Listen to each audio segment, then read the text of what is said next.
Welcome to Author. My name is Sven Davison. Today I have a return of journalist Erika Hayasaki, and we'll be talking about fake news and how social media has made it easier than ever to live in a siloed echo chamber.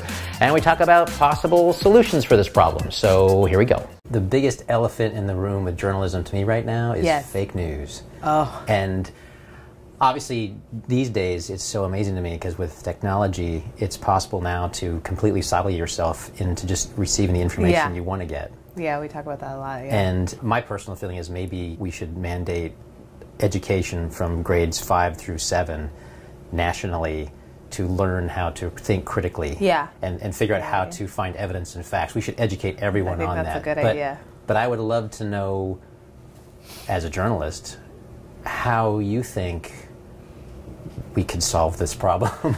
if you thought about it. I mean, imagine you've got to be talking about this in your class. And what have you come up with, or we have a solution? Because the complicated part is how the news gets spread, and so there's multiple problems, right? Let's talk about them. Well, the one problem is, you have kids growing up today who don't have any idea how to differentiate what's in their social media feed, what is true or what is not true, and then they end up reposting stories that are absolutely fake and planted, right? Mm-hmm. There's that. Not just kids. I mean, everybody does this. Yeah. Then you have the question of who's a credible source, and should people there's a lot of skepticism of even like places that have been established for years, right? Like the Washington Post and the New York Times, and people don't think that's even a credible source anymore. So the idea of training people to making that a part of I don't see that happening though. That'd be great, but it's hard to get changes to the only way to do this. The only way to do this is again, you have to talk to your congressmen, talk to your senators. Ultimately, we have to elect people that ultimately want to put this through. It would take years, but I would think that if you get a large enough movement, you could implement something like that. I guess the only way things happen in this country. But I guess I've been racking my brain forever trying to figure out. I used to get fake articles all the time, I mean, again, I worked in a media company for a very long time, and I believe in fact-checking and having multiple sources, and some places are credible and so forth. But I always thought that it was fringe. That fake media was fringe. It wasn't really part of the mainstream, and so when people sent it to me, I just kind of laughed it off. Yeah. And now we're in a climate where it's not. I can't laugh it off anymore. It's very much mainstream now. Yes. And now it's got me scared. Right. Because now I feel like we're in serious trouble. Yeah. So I'm thinking to myself, well, I mean, what do you do about it? Well, I wish I had a solution for you. In school, we, in teaching, part of the process of teaching writers or journalists is to make sure that they have to know that their sources are credible and do the work to double check and understand all that, right? But that's not every class. That's not every writing class even. It's just a small little bubble that we're in at this university where I'm at now. But the students have to learn to do that as journalists. Mm-hmm. And be skeptical always, which is something I talked about today in a class. But on the whole, it's very, very. One of the most terrifying things I think I've encountered recently was this Radio Lab episode on. I think it's called Fake News. It's on some of the artificial intelligence technology and how it can transform voice and video. I think I highly recommend people watching this because it just, at the end of the day, you think, okay, we're all doomed. There's nothing we'll ever be able to trust again. Well, I worked at Sony for a while. Yeah. And we actually had a program that you could take footage. Yes. And you could actually alter the mouth. Yes. And you could put any audio you want under it. And it looks like they're actually saying that. Yeah. And that was something we were doing 3 years ago. It started in Hollywood, according to the story. But now we work on that for special effects. But right, exactly. Or so that story, which is a great piece, lays that out, but then shows how you can take a president and then put words in his mouth, and then they do that for you, or whoever, and how easy that is now. And so, and then these things get shared, right? Can get shared and go viral, and then you don't know what the truth is anymore. And so that's pretty scary. So I don't have a solution for this, unfortunately. I wish, but I actually think maybe it's going to get worse before it gets better, if it does. Gee, all right. Sounds like you're in my train of thought. I like writing dystopian fiction, so it's yeah. I'm always thinking that we've had 6 extinctions on this planet, and there's really nothing to say we're so special that we're not going to have another one. So. Oh yeah, I mean, yeah. I wish I felt more confident in what we call the truth, or knowing that we know what we know is the truth. But there's so many challenges to that now. And with technology and social media and the way people get their news, and then the shuttering of so many journalistic outlets, the laying off of people who are trained to try to really find the truth. The LA Times was cut in half since I was there, the staff. There's less people who are paid to try to do this, right?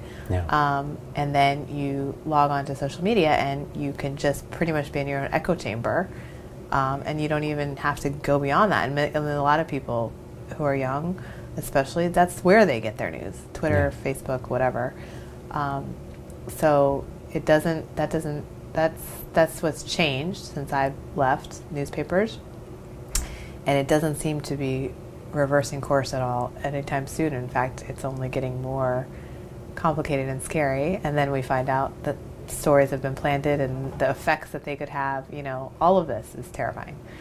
So but again, I don't have a solution yet. I can just work within my world of teaching journalists, young journalists, how to find the truth, to the best of their ability, right? But if there was a larger movement of somehow, I think, even just students working on their own stories for an English class or a history paper, when you're sourcing, obviously you don't want to just source the web, but how do you find out even what's on the web, even if it seems like it's a credible source, if it's a credible source, that could be part of the training of education for sure. Yeah. So we need your program taught in all schools from 5th to 7th grade across the nation. It's mandatory.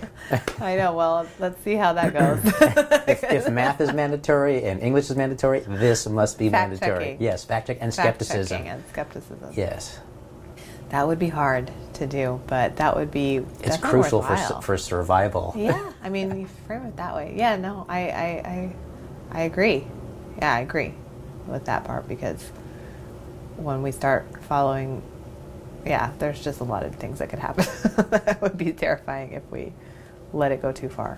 What I try to practice and teach is different from a lot of the traditional journalism, or even in this program. So it's not like the news all the time. It's going into the deeper story, which is where the truth comes. The truth. It's one thing to write a quick story based on one source, like you were talking about earlier, but to spend months or a year or 2 years or something getting to know all the sources, and really trying to figure out the truth. Now, that's a whole different kind of ball game. It takes a lot more time, a lot more resources. Those resources are not always available in the media industry anymore. That's the thing. But I believe in that kind of journalism, and that's what I really feel passionately about practicing and doing. Because you spent a couple years trying to get to the bottom of that question, what is this truth here? What is the truth? Who's involved? How many people can I talk to? What documents are available? And then also turning it into a story that people want to read, not just a dump of your data, or your transcripts or whatever, but a story that's actually really compelling, and there's interesting people at the heart of it, and twists and turns. That's what we do. Yeah. It's like the scientific method with compassion and emotion tied to it, which the human part of it. But it's which is why I like writing science stories, because the scientists so often have a hard time expressing the human element, their ideas, or just communicating it to the public, right? And if you can find a way to do that that feels accessible, but still preserves the science, the integrity of what the work is, then that's great. Then you've been able to teach and show new things that are happening, and talk about what's on the horizon for scientific discovery, but you have a really kind of set of interesting characters at the heart of it, and a story. So you're not just appealing to people who just like science, right? You're just appealing to people who want to hear a good story that's true. And well, it seems like if you're gonna go beyond the scientific community, yes, and you want to educate the masses, then you have to add the human component. What you're doing is helping everybody understand. I love the scientists. You need the science. I'm not knocking anybody who's in science. No, of course not. They're trained for a very special thing. Yeah, they're trained to discover they come up with the inventions. They figure out what's going on. Exactly. But then you need someone else to kind of disseminate it and break it down and. Yeah. So that everyone else can consume it and I understand feel that way. it. Yeah, and even better if they feel like as moved by something as the people who were moved in the story, like to the discovery or affected by the discovery or whatever it is. Then when you can do that, that's what's important to me. So I don't want to just necessarily just write a 500-word recap of what the science paper says and like a quote an expert. Like that's where we start to get into this sort of territory where it's like, okay, well, everybody can do that. That's, and did we go an extra level to find out what this is really about? What are the bigger questions? When you're able to do that and go the extra mile and do that and then really come away with something that is worthwhile for people to read, that's what the important work is about, I think. That's the kind of stuff that I like to do. Yeah, well, I commend you. That's great. And teach, so we've got a lot of young and thank you for journalists. teaching that, because we need more of that. Yeah, we've got a lot of young journalists trying to do the same. That's great. So it's good. I don't know how they'll get paid, but they'll figure it out, hopefully. Yeah, that's the hard part about this. That's the hard part, too. Yeah, because it's expensive work, too. I mean, you have to, like I said, you have to make a living, you have to fund your travel, fund your research. All of those things are hard at a time when the media is scaling back. Yeah. On resources. Because everybody expects their entertainment, especially the media that they read and watch, is free. So that's a whole nother conversation. No, it is. But I wish we could talk more about it. Absolutely interconnected with everything that we're talking about. Yeah. Yeah. Media, everything we consume is free, but then we're getting this product. But then, what about the people who are on the ground making that product? I mean, who knows where? Syria, Puerto Rico, wherever we've got a story happening. Somebody has to help them survive and pay their bills and also make sure they get out alive and that they're eating and whatever that is, doing the work, and that's where it gets hard.